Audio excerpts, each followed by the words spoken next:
aprendido acerca de las diferentes doctrinas o diferentes religiones, y hemos destacado en estas últimas 2 semanas la importancia, la necesidad de hacerlo y las razones por qué lo estamos haciendo ahora. ¿Se recuerda? Sí. Okay. Entonces dígame cuál, una por lo menos. Una razón por qué hacerlo.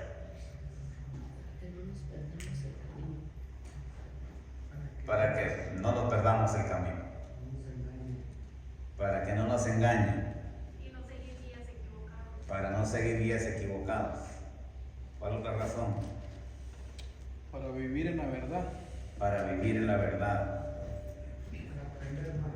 Para aprender más. Bueno, hay muchas otras, ¿verdad? Bueno, vamos a elevar una oración. ¿Qué le parece ahora, especialmente para poner la mano al Señor ese tiempo de meditación? Ese reloj de atrás me confunde, por eso el domingo me dijeron que temprano salimos, pero yo me estaba basando ese reloj y pues sí, resulta que está detenido, pero que no están funcionando. Padre hermano, te damos gracias en esta noche por la oportunidad que tú nos das de abrir tu palabra. Ella nos revela, ella nos enseña, nos guía, Señor, a toda la verdad. Pedimos, Padre Celestial, que así de esa misma forma hoy añadas una bendición nueva al poder abrirla, estudiarla, meditarla y tomarla, Señor, para emprender o proseguir este tema que hemos emprendido, Señor, para la gloria tuya, para edificación de tu iglesia, para preparación, Señor, en todo lo que tú estás dispuesto a hacer en medio nuestro. Gracias por tu bendición, Señor, la libertad que tenemos de tener esta palabra en nuestras manos. A ti sea toda honra y gloria, en el nombre de Cristo Jesús. Amén. Voy a pedirle que abra su Biblia a la primera epístola de Pedro. Gracias. Primera epístola de Pedro, capítulo 3.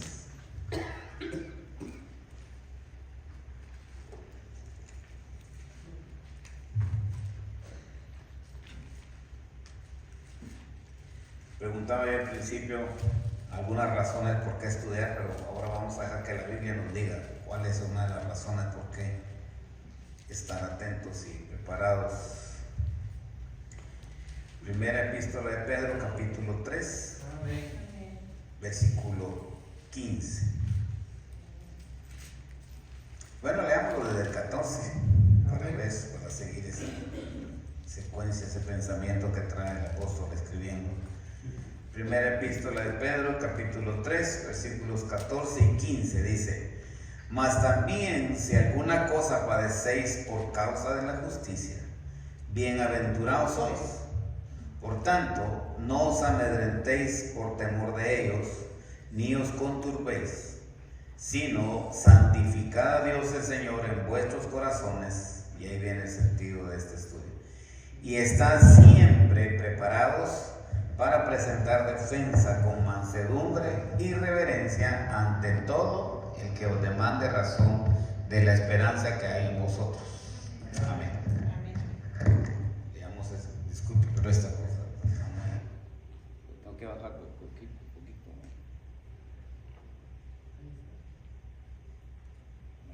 Ahora sí. La mitad del versículo 15 dice: y estad siempre preparados para presentar defensa con mansedumbre y reverencia ante todo el que os demande razón de la esperanza que hay en vosotros. Amén. Ocupe su lugar, hermano. Dice esta palabra que estemos siempre preparados para presentar defensa. Miren la actitud y la postura que tenemos que tener, con mansedumbre y reverencia. Según las copias que le di hace algunos días, ahí decía como algunas maneras de tratar a las otras personas que vamos a evangelizar o que nos vamos a encontrar. Y una de ellas es respetar lo que ellos creen. Yo no sé si usted se ha dado cuenta o ha estado en algún lugar donde dicen: esos hijos del diablo, porque están tratando de convencer. Yo estoy tratando de ganar, hermano. Discúlpame que siempre te tomo, es la confianza. Yo me quiero ganar, hermano Aurelio, y le estoy diciendo: eres un hijo del diablo, ya quita todo eso de tu casa, ya deja de hablar, ¿Qué estoy haciendo ahí? Lo estoy ofendiendo. Estoy juzgando, estoy criticando todo lo que tiene alrededor, todo lo que lees, todo lo que él piensa, lo que cree. Y antes de ganármelo, me lo estoy echando de enemigo.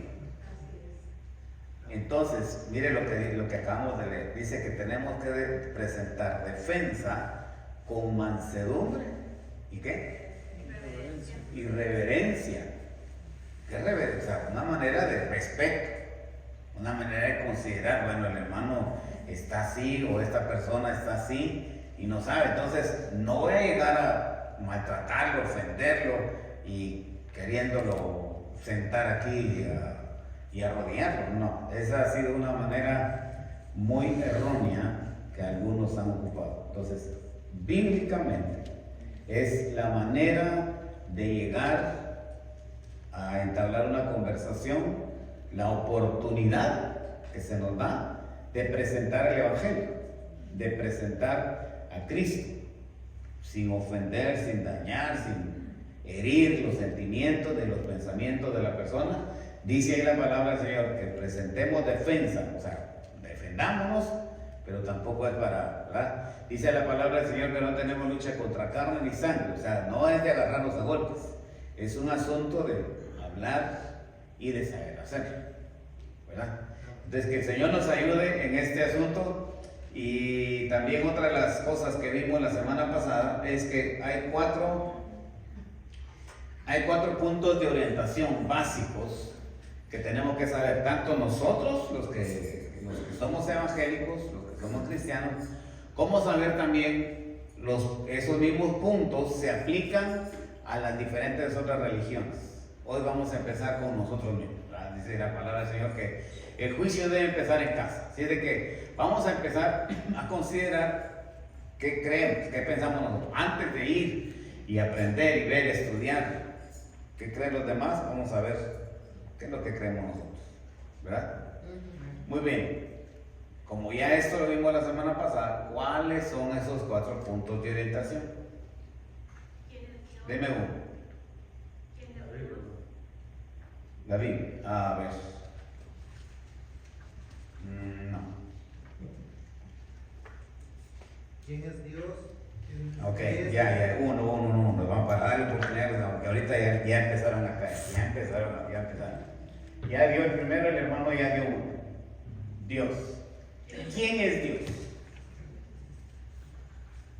Vamos a ver los 4 puntos. Pero, ¿quién es Él?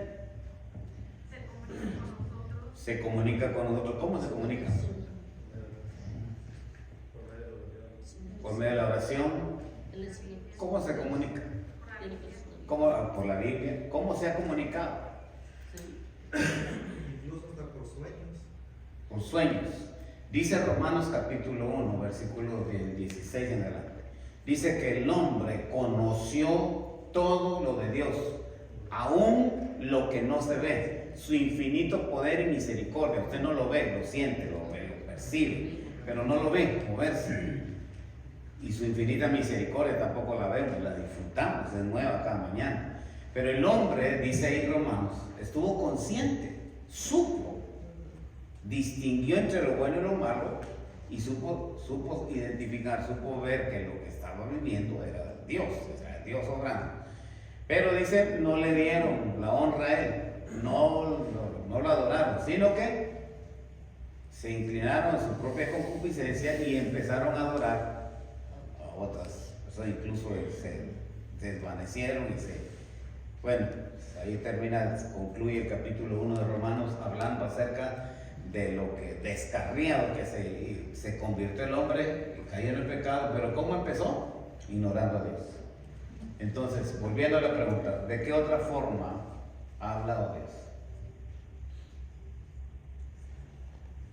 El que salva a las personas.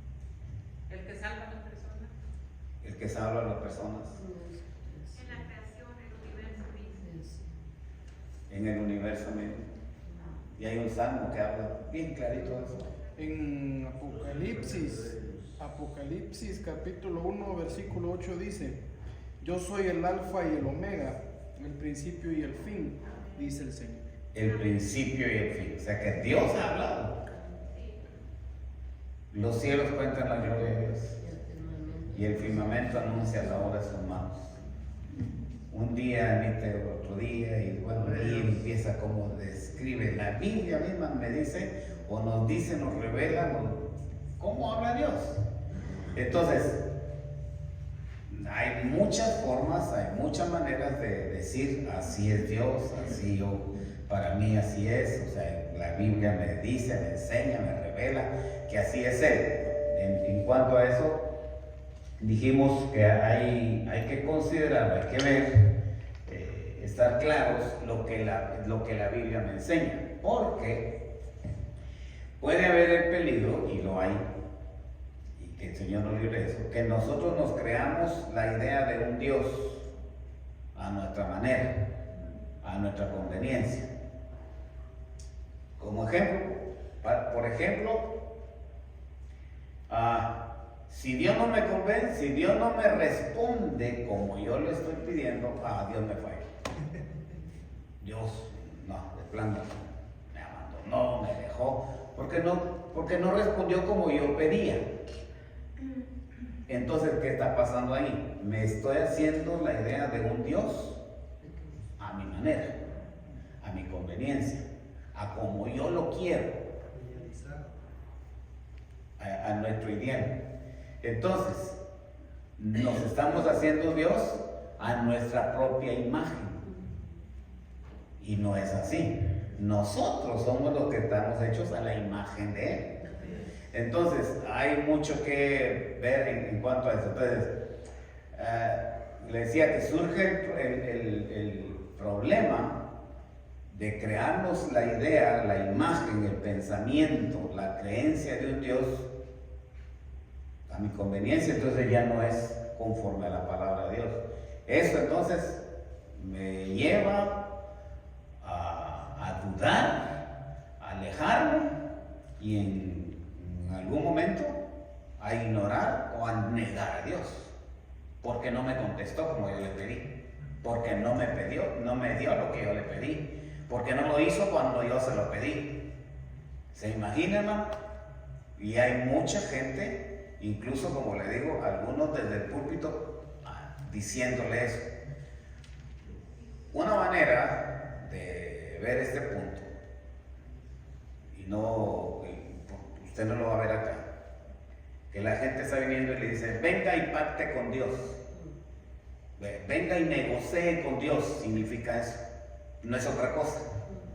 Venga y haga pacto.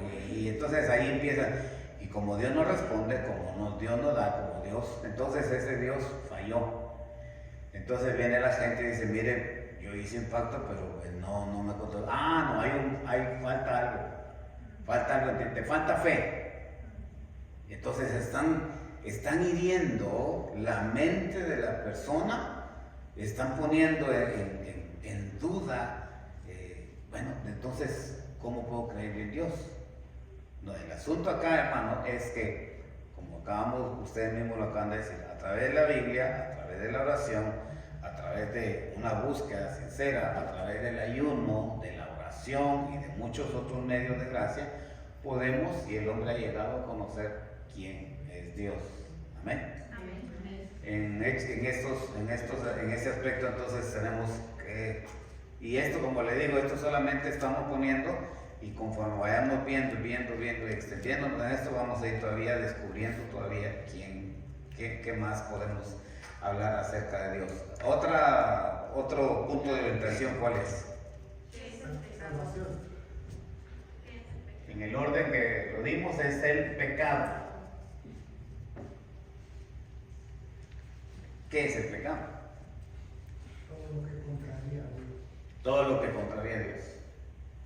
La paga del pecado es muerte. La paga del pecado es muerte. Por cuanto todos pecamos. Quebrantar los mandatos de Dios. Quebrantar los mandatos de Dios. pecamos estamos destituidos de la gloria de Dios. Ujú. Algo que nos destituye, nos aleja, nos separa, nos pone en una condición lejos de Dios. El pecado es una vida fuera de la santidad. El pecado es una vida que se nos aleja de la santidad. ¿Qué más? Desobediencia, rebeldía. Es una desobediencia, una rebeldía abiertamente contra Dios. El pecado, perdón, Hermano, ya es entender realmente la magnitud del pecado, porque mucha gente piensa que hay pecados chiquitos, pecados grandes. ¿Ha oído usted lo que es la mentira piadosa?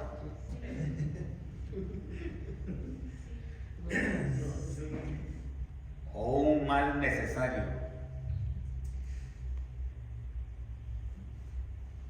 Porque eso se ha oído desde aquí arriba. Bueno, no aquí pues, en otras religiones, en otras iglesias, en otras maneras de presentar o querer justificar algo que la Biblia enseña que no debe de ser. Entonces el pecado es todo aquello, como ustedes mismos lo acaban de mencionar, que nos pone en contra de Dios, o que contradice a Dios, o que se revela voluntariamente contra lo que Dios ha establecido. Ese es el pecado. Y la Biblia nos enseña, desde Génesis capítulo 3, nos habla hasta los 19, 20 capítulos de Apocalipsis, de toda la Biblia, nos habla del problema del pecado. Los primeros 2 capítulos de Génesis lo hemos dicho, y los últimos 2 de Apocalipsis nos hablan de un cielo, de un lugar, de un Edén lejos de abandonar a Dios, sino que Dios estaba ahí, y nos habla de cielo nuevo y tierra nueva, donde el pecado no entra, donde la mentira y todo corrompe, ya no está. Entonces, mire cómo, con eso, cómo la Biblia enseña del pecado, desde el capítulo 3 de Génesis hasta el 20 de Apocalipsis, o 19 de Apocalipsis. Todos esos libros, todos esos capítulos, todas esas historias, toda esa enseñanza, todo ese mensaje, todo lo que abarca la Biblia en sí, nos enseña qué es el pecado. Y su maldad, el alcance, todo lo malo que ha hecho, todo el daño que ha hecho, y al final en Apocalipsis nos enseña cuál es la consecuencia final del pecado. Así es de que la Biblia nos va a enseñar y nos va a decir y nos seguirá hablando acerca del pecado. ¿Cuál es el otro punto principal de orientación? La salvación. Ahora sí, la salvación. ¿Quién necesita esto? Todos. Y sabe que hay religiones que dicen que no. Por ejemplo, los fariseos, los mismos judíos, el pueblo de Israel, en el tiempo de Cristo, una de las formas de no aceptar el mensaje de Juan el Bautista. ¿Sabe cuál fue el mensaje de Juan el Bautista?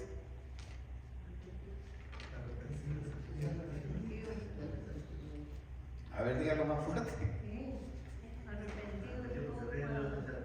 Dígalo, hermana Olga. Usted lo dijo más, ahora dígalo más fuerte. Arrepentidos. Y ya se me olvidó, hermano. Es que me cortaron el Que hagamos frutos dignos de arrepentimiento. Arrepentidos. Y todavía fíjese que Juan el Bautista fue más fuerte en su mensaje, porque llamó a esta gente generación de víboras. Ay, bueno, esto como que no va con lo que le acaba de decir, ¿verdad? Al principio le dije, ¿verdad? Que no vayamos a ofender al hermano, no lo ofendan. Pero Juan el Bautista, hermano, mire, con el carácter que voy a decir, generación de víboras. ¿Quién les enseñó a ustedes a vivir de esto? Pareciera ofensivo, pero veamos a quién se lo estaba diciendo. A gente que se creía tan santa por ser descendientes de Abraham, por ser los que eran poseedores de la ley, los maestros, los doctores de la ley. algo que ellos pensaban era que ellos eran hijos de Dios y no necesitaban de arrepentimiento. Entonces, ¿para qué le vamos a hacer caso a este que está viniendo, está apareciendo del desierto y mire lo que ni siquiera es un profeta, ni siquiera es hijo de profeta? ¿Quién sabe dónde viene? Y viene con este mensaje. No, hay que deshacerse de él, ¿verdad? Y en la primera oportunidad se deshicieron del hermano Juan Bautista. Pero desde él hasta el último de los apóstoles, el mensaje fue un llamado al arrepentimiento, un llamado a la salvación. Mi esposa decía ese texto: por cuanto todos pecaron. La Biblia lo enseña. Estamos destituidos de la gloria de Dios. No hay justo, no hay ni siquiera uno. Todos hemos pecado. Y en esa condición, en esa maldición del pecado, hemos nacido por naturaleza, llegamos a tener ese estado pecaminoso. Y por último, otro tercer punto de orientación. ¿Cuál sería? El cielo o la vida eterna. El cielo o la vida eterna.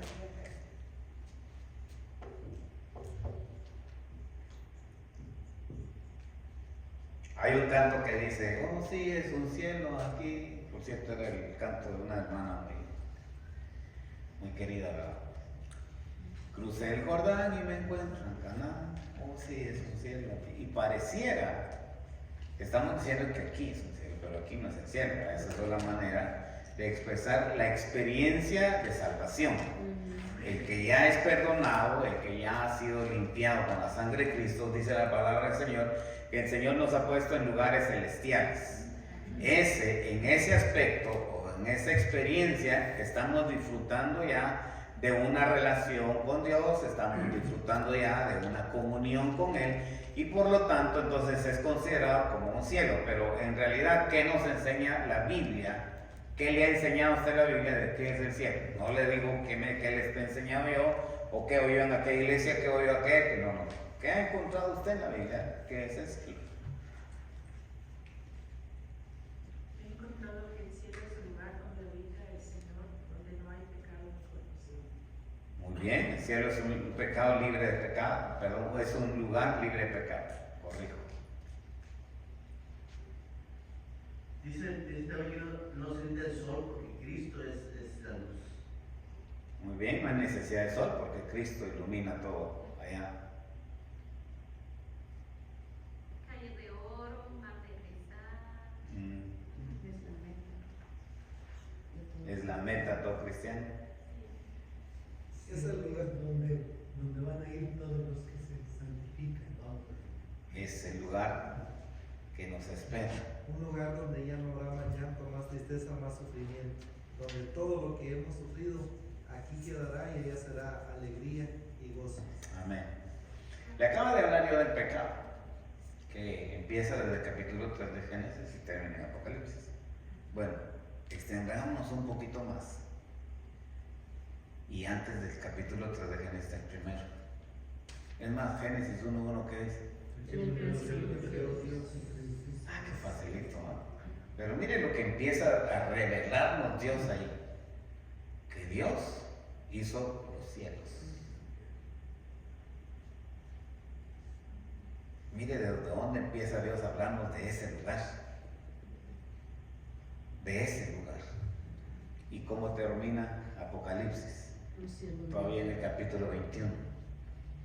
Vi un cielo nuevo y una tierra nueva. Entonces la Biblia, antes de empezar a tratar del pecado, nos empieza a hablar de un lugar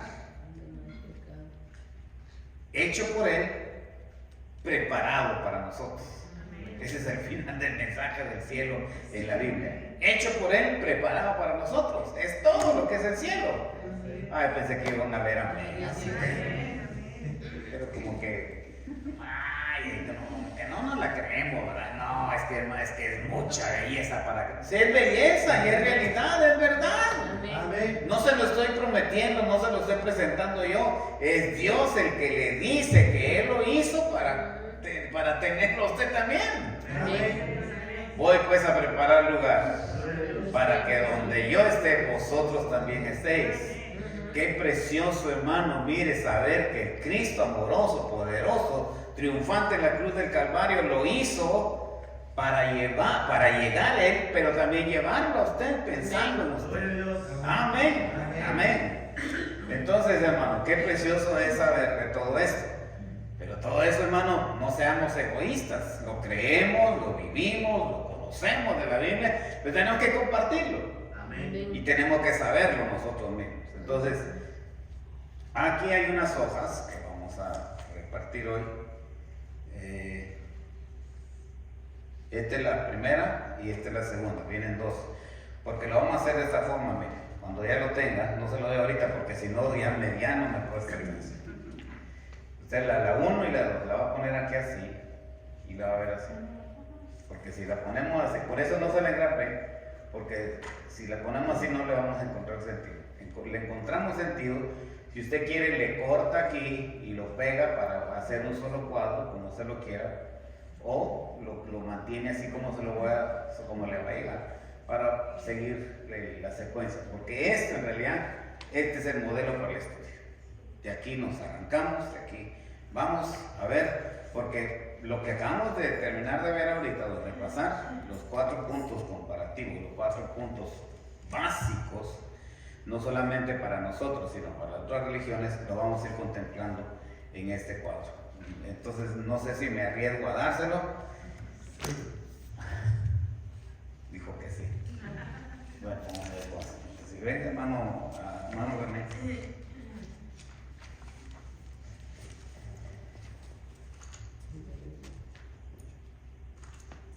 Hermano René da el 1 y hermano Aurelio da el otro. Deme la primera, ¿no? Porque la primera es la mía. Es la más viejita. Y es la que ya está marcada. No, no está marcada. Bueno, vamos a hacer un ejercicio hoy. Ya con las hojas, puede ser que era necesario que usted la viera para agarrarle. No se preocupe de preguntas, porque yo sé que al final usted se la va a aprender, se la va a saber todas. Ah, qué bueno, un amén, aunque sea ahí medio dudoso, pero amén al final, ¿verdad?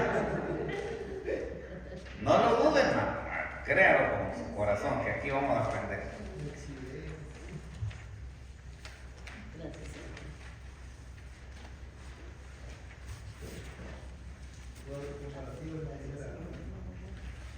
Mire, como le decía, si usted junta las dos hojas, el título sería un cuadro comparativo de creencias religiosas. Es un cuadro comparativo. ¿Qué significa eso? Que ahí vamos a compararnos y vamos a compararlos a ellos con nosotros. Bueno, por llamarle de una forma, pero realmente a donde lo vamos a comparar es con la palabra de Dios. Porque ese va a ser nuestro guía. Aquí no va a ser de que yo pienso, yo creo, yo siento, o yo no. Aquí no va a valer lo que yo digo. Aquí lo que va a valer siempre es lo que la Biblia dice. Amén. Amén. Muy bien. Entonces, mire, para hacerlo así, ya todos lo tienen. Bueno, lo voy a dar. ¿Solo eso? ¿Solo eso? No, ya. Esos son los dos. ¿Y por qué no son dos nomás? Es que faltó la de Yesenia. Ajá, ya la hermana. Yo le di a ella. Pero el hermano no me dio. Ah, bueno. Entonces era eso. Ok. Yo le di. Mire. Ahora sí vayamos a la primera hoja. La primera hoja nos enseña la primera religión que vamos a ver, que vamos a empezar a ver hoy. Y nos toca, como les digo, para nosotros. Por llamarle así es el Evangelio. O sea, los evangélicos. A nosotros nos tocó. Con nosotros empezamos. Vamos a considerar cuál es nuestra autoridad. Nuestra autoridad es el hermano Jaime. Ah, qué bueno que me corrige. Estoy diciendo que me corrija. Si yo trato de enseñarle algo diferente, corríjamelo usted. No. Nuestra autoridad es la Biblia. Amén. Venga quien venga y digan lo que digan, nuestra autoridad es la Biblia. En base a la Biblia yo enseño, yo predico, yo evangelizo, yo aconsejo, yo doy recomendación. Es más, en base a la Biblia hacemos hasta un programa. Por ejemplo, ahorita en estos días he estado pensando en lo que va a ser el programa por lo menos de 6 meses, todavía no lo termino porque hay cosas ahí que tengo que corregir. Pero, ¿qué es lo que estamos buscando ahí? Lo que la Biblia nos enseña: la unidad, la espiritualidad, la consagración. Hay mucho de que la Biblia habla. Entonces, para todo, la Biblia. Amén. Dios, le decía yo anteriormente, ya mencionamos mucho, y hay una parte muy importante que mencionar. Y Dios es un Dios trino, ¿verdad? Aquí todos creemos en la Trinidad. ¿Alguien no cree? Para evangelizarlo, hacerle un llamado.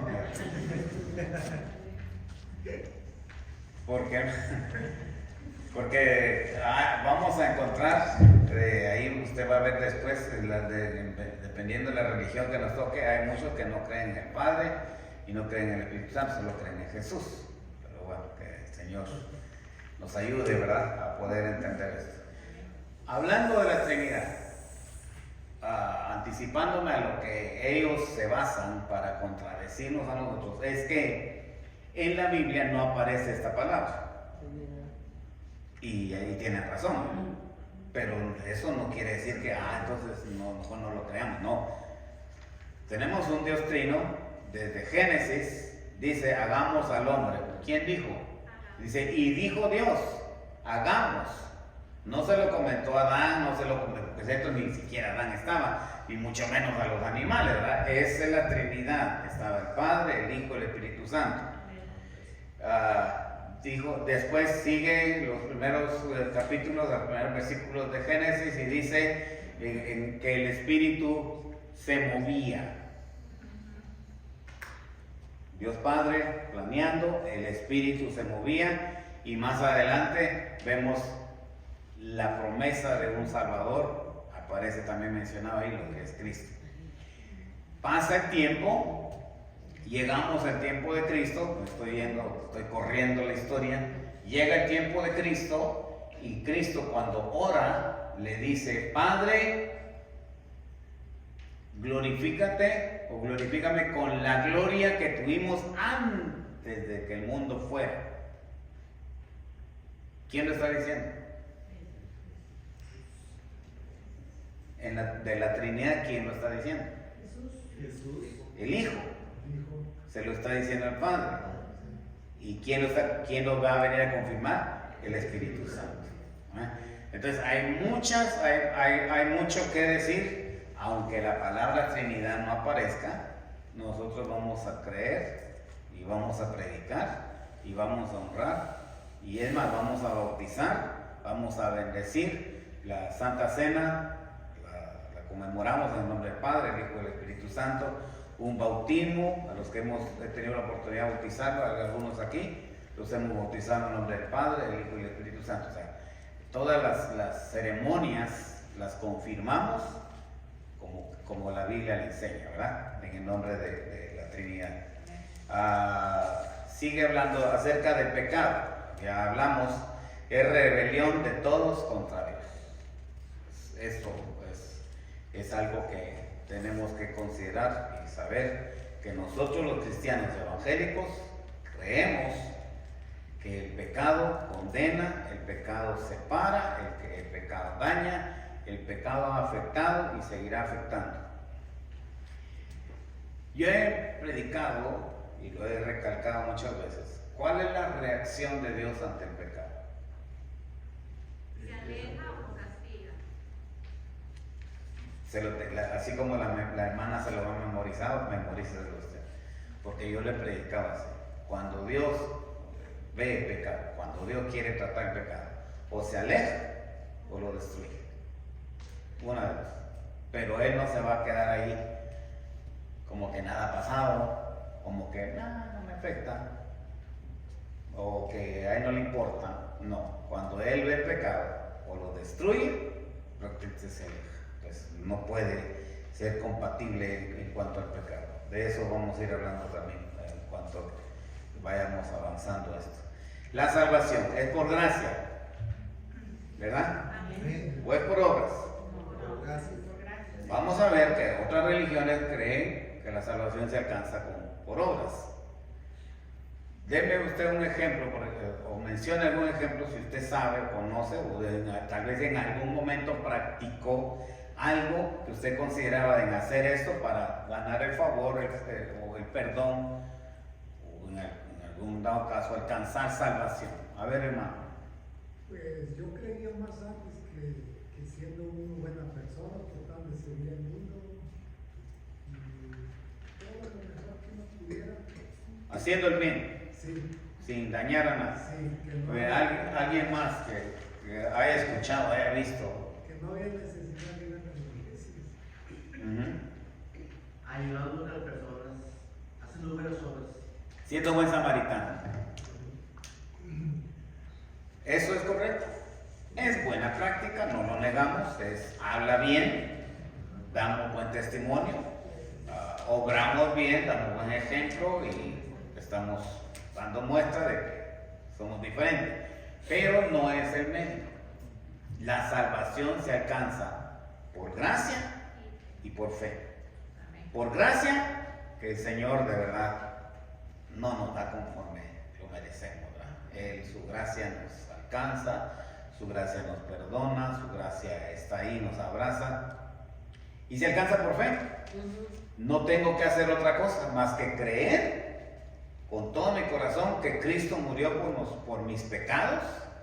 Y Él es el único que me perdona, Él es el único que me salva, es el único que arregla mi problema frente a Dios, delante de Dios. Y si le creo, si lo acepto, si le pido que me perdone, Él ha prometido perdonar. Dice que un corazón contrito y humillado, Él no va a despreciar, Él no va a ignorar, Él lo va a recibir. Y por cierto, es la única forma, la única manera de encontrar salvación es tener un corazón arrepentido. Entonces eso es la salvación.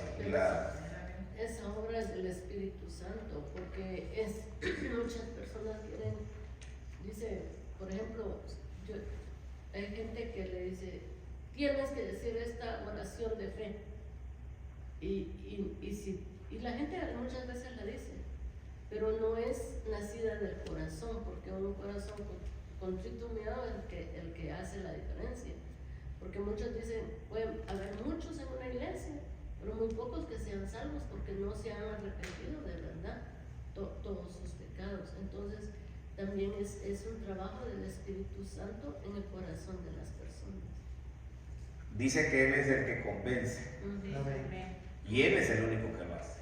Amén. Yo, en lo personal, yo le presento el mensaje, oro al Señor antes de preparar un mensaje, oro, leo, estudio y me preparo en lo que pueda, a la medida que yo puedo, y presento el mensaje.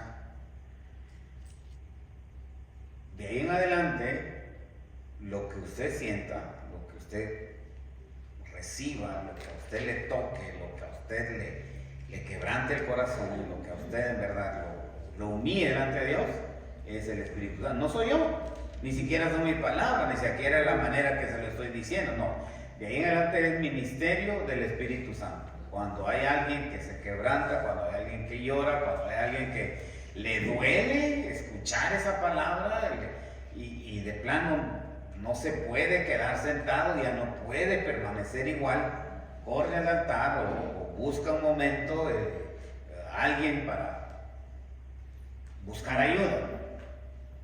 Si eso pasa, por favor, y se lo digo de verdad, por favor, no lo ignore, no se resista, no lo deje para otro día, no lo deje para otro momento, que no le importe quién va a estar aquí o quién no estuvo, nada.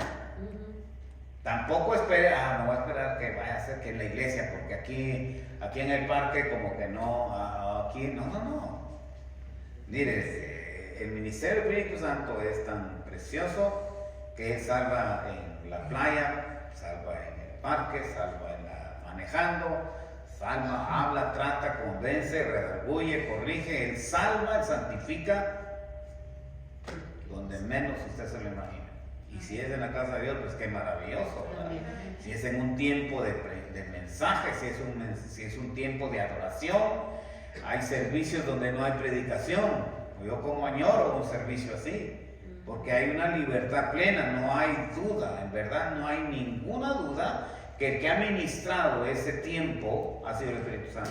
No es ni siquiera los hermanos que tocan y que cantan muy bueno, no.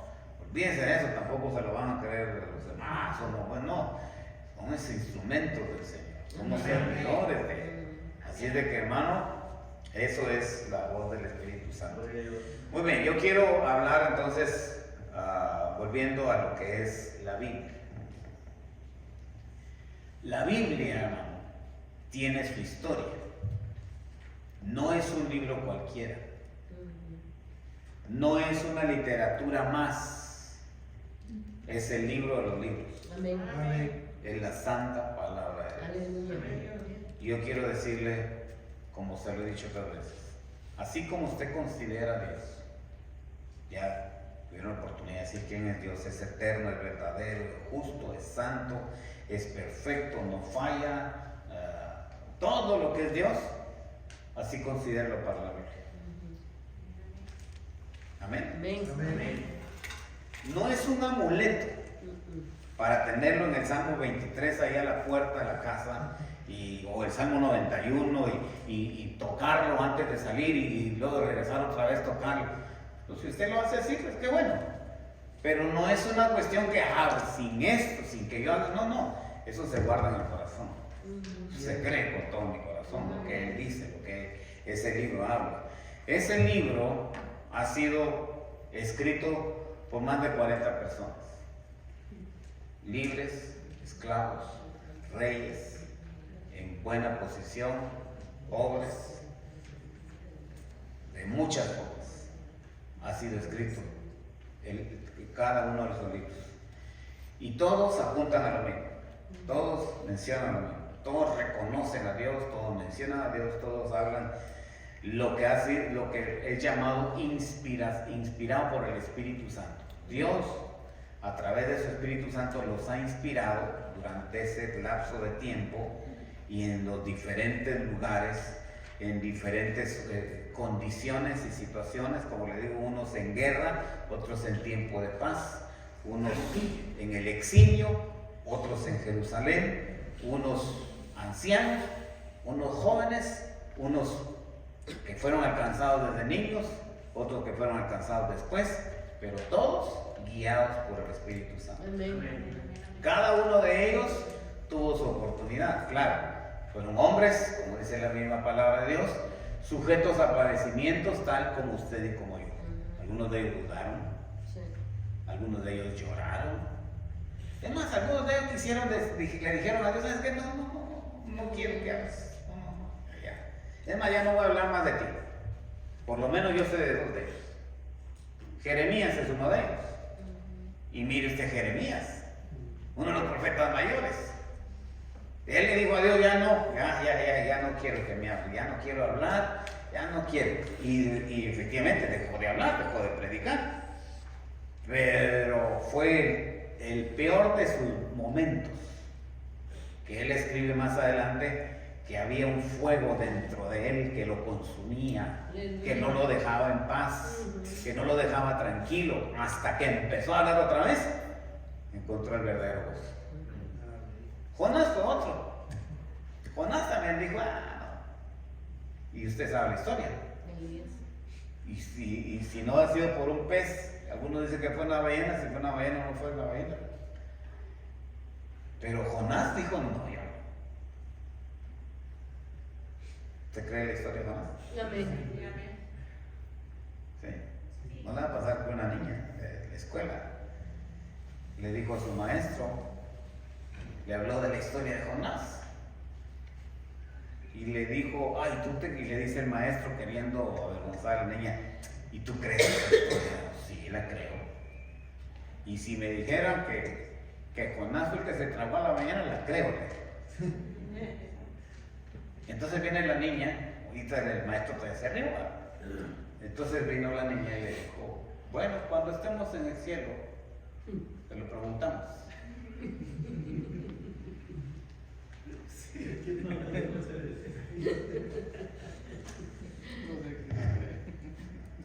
Entonces el maestro todavía con duda le dice, ¿y tú crees que va a estar, que está en el cielo? Le dijo, si usted no lo encuentra, si no está en el cielo, ahí lo va a encontrar donde usted llegue. O sea que definitivamente la niña nos la movieron de ahí, ¿verdad? Bueno, volviendo a tomarle el asunto. Jonás fue así, quiso un día dejar de... Pero igual, Dios se había decidido, había pensado en él y Dios no le cambió. Siguió obrando, siguió trabajando y vemos al profeta Jonás, uno de los profetas menores, que también un precioso mensaje que tiene, ¿verdad? Y así podemos seguir hablando de cada uno de ellos. Tiempo no va a ser mucho para poder abarcar la cabalidad, como me encantaría a mí hablar acerca de esto, de cómo se formó la Biblia. Pero hay unos rollos que fueron descubiertos en el Mar Muerto. Todos ellos pertenecían a mucha parte del Antiguo Testamento. Y fueron llamados unos rollos, unos pergaminos. Cada uno de ellos, hermanos, fue detenidamente estudiado, analizado, antes de escribir, antes de tomarse como palabras. Disculpen, se me olvidó, pero hay un nombre. Lo tenía en la tarde, Bueno, voy a tener que traer mis apuntes. Pero estas personas se fueron allá, se aislaron de la gente para no saber nada de la civilización, o sea, de concentrarse en lo que era comunión con Dios. A ellos se les encargó que analizaran y estudiaran, y cada uno en su lugar. Y después, cuando los reunieron, todos apuntaron a lo mismo. Cuando estaban ellos separados en diferentes lugares, todos señalaban a lo mismo. Dios es aquí, así es la palabra. Y así fue como la palabra se fue formando, completando, hasta acabar los libros, los 66 libros de la Biblia. Muy bien. Esto se llevó, cada uno de estos libros se llevó su tiempo. Pero el último de los libros en escribirse fue en el año 97. Por eso algunos dicen que fue en el año 100, pero no fue exactamente el 100, fue en el 97, pasadito, 97, 98. Entonces, para no equivocarse tanto, para dejar una seña clara, el año 100. ¿Sabe qué pasó en el año 100? Muere Juan, el apóstol Juan. Entonces, Apocalipsis es el último libro, es el último apóstol, es el último escritor, hasta ahí se completan los libros. De ahí surgieron algunos otros que ya no fueron tomados en cuenta porque ya con esa escritura de Juan, se completa lo que es la cabalidad de los libros canónicos, o sea, los libros inspirados, lo que hoy es conocido como la Biblia. Bueno, después de la Biblia vinieron las traducciones, vinieron del arameo y del griego, que son los dos idiomas en los que están escritos los originales, en arameo y griego. Vinieron las traducciones. Con las traducciones fue un grave problema que hasta la fecha todavía lo hay. Porque he visto y he escuchado cuando estoy allá en una lectura bíblica, unos leen algo acá y otros leen algo diferente acá. Entonces digo, hay otra versión acá. No hay ningún problema, no estamos pecando, ni estamos fallando, ni estamos alterando nada. Simplemente vemos las diferentes versiones. Esto es cuestión de traducción, es cuestión de aplicar una palabra a otra, tratando la manera de hacerla más sencilla, más clara, más adaptada, a, no sé, a la persona, a la cultura, al entendimiento. Entonces eso es lo que va a cambiar. De ahí no debe de haber otro. Aunque, y aquí tal vez voy a ir rápido, aunque hay algunas palabritas que se han metido en algunas versiones, que ahorita no vamos a ver, que realmente no van. Ya perdieron el sentido. Exactamente, perdieron el sentido, ya no va adaptado esa palabra, ya se sale, se quita, le quita todo el sentido. Entonces, hay mucho que decir en cuanto a esto de la Biblia. Para terminar, la Biblia también encontró una fuerza, un impulso en el tiempo de la llamada Reforma. ¿Han oído ustedes en el tiempo de la Reforma? Amén. Campos de Amén. Rosso, cuando- ¿En qué año fue? Ay, Ya no me pregunté mucho, hermano, porque ya saber de eso. En el siglo XV, o sea, año 1500, de ahí en adelante, surgió lo que fue la Reforma. ¿Qué es la Reforma? Y aquí también, eso nos va a ayudar para ir entendiendo quiénes somos nosotros los cristianos evangélicos. La iglesia se formó, Hechos, capítulo 2, 120 en el aposento alto, estaban orando, estaban clamando. Usted sabe esa historia, ¿verdad? Amén. ¿Se la sabe? Amén. ¿La cree? Amén. Bueno, porque ahí fue donde empezó la iglesia. Ujú. Ahí fue donde empezó la iglesia, porque muchos piensan y dicen y predican que la iglesia empezó en el Antiguo Testamento. No, la iglesia empezó en el Nuevo Testamento, ahí, en el derramamiento del Espíritu Santo. El Espíritu Santo la formó, la santificó, la equipó y los mandó a predicar. Entonces, el Espíritu Santo desciende el día de Pentecostés, 120 son llenos, y ahí empiezan los hermanos a evangelizar. Y sigue el libro de los Hechos, y llega un momento cuando dice ahí, y por primera vez fueron llamados cristianos. Ahí empieza entonces una identificación para los seguidores de Cristo, para los que creen a Cristo, para los que siguen a Cristo, para los que creen en sus enseñanzas y se mantienen ahí. ¿Amén? Amén. Bueno, esa iglesia empezó a crecer. Eso, para decirlo de una forma, fue en el año 33. ¿Por qué en el año 33? Porque Porque después de Jesús vino el Espíritu Santo. Al morir Cristo a sus 33 años, después desciende el Espíritu Santo en el año 33. Cristo muere en sus 33 años, ahí marca la historia, ahí marca el tiempo, cuando termina el periodo de Cristo y empieza el periodo del Espíritu Santo, en el año 33. Memoríceselo, apréndaselo y esto le va a servir para entender muchas cosas. Tener presente fechas, lugares, acontecimientos nos ayuda a entender muchas cosas más adelante. ¿Amén? Entonces, en el año 33, edad de Cristo, muere, año 33, desciende el Espíritu Santo y empieza la iglesia en el año 33. ¿Amén? En el año 33. Él desciende también, porque pues los... Él asciende y el Espíritu Santo desciende, ¿verdad? Entonces, eso es el cambio.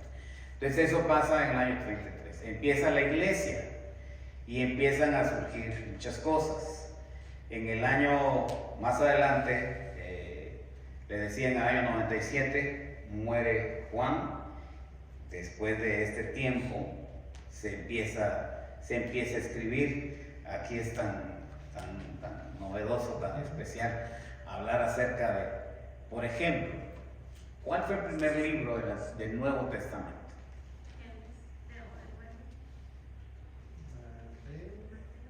Buena, apúntelo y lléveselo también. Apúntelo y llévelo de tarea. ¿Cuál es el primer libro? No es Mateo, se lo digo de una vez, no es Mateo, para que no me brinque ahí la pregunta y vaya. De hecho, Investigue, lea en su misma Biblia, ni siquiera tiene que ir al internet ni a averiguar allá, hermano, a llamar a hermano, usted que está en el Instituto Bíblico. No. Lea su Biblia. Especialmente si usted tiene una Biblia de estudio, eso le va a ayudar mucho para investigar cuál fue el primer libro no me lo digo ahorita, tráigalo la razón. ¿El primer libro de qué? El primer libro del Nuevo Testamento. Eso nos va a ayudar también a entender la Biblia. Si, ya le dije, el último libro fue Juan, Apocalipsis. Ahí ya la libramos, pero ¿cuál fue el primero? No es Mateo, no es Lucas. Es más, no fueron ni siquiera ninguno de los 4 evangelios. Para que ni se pare ahí. No fue ninguno de los 4 evangelios.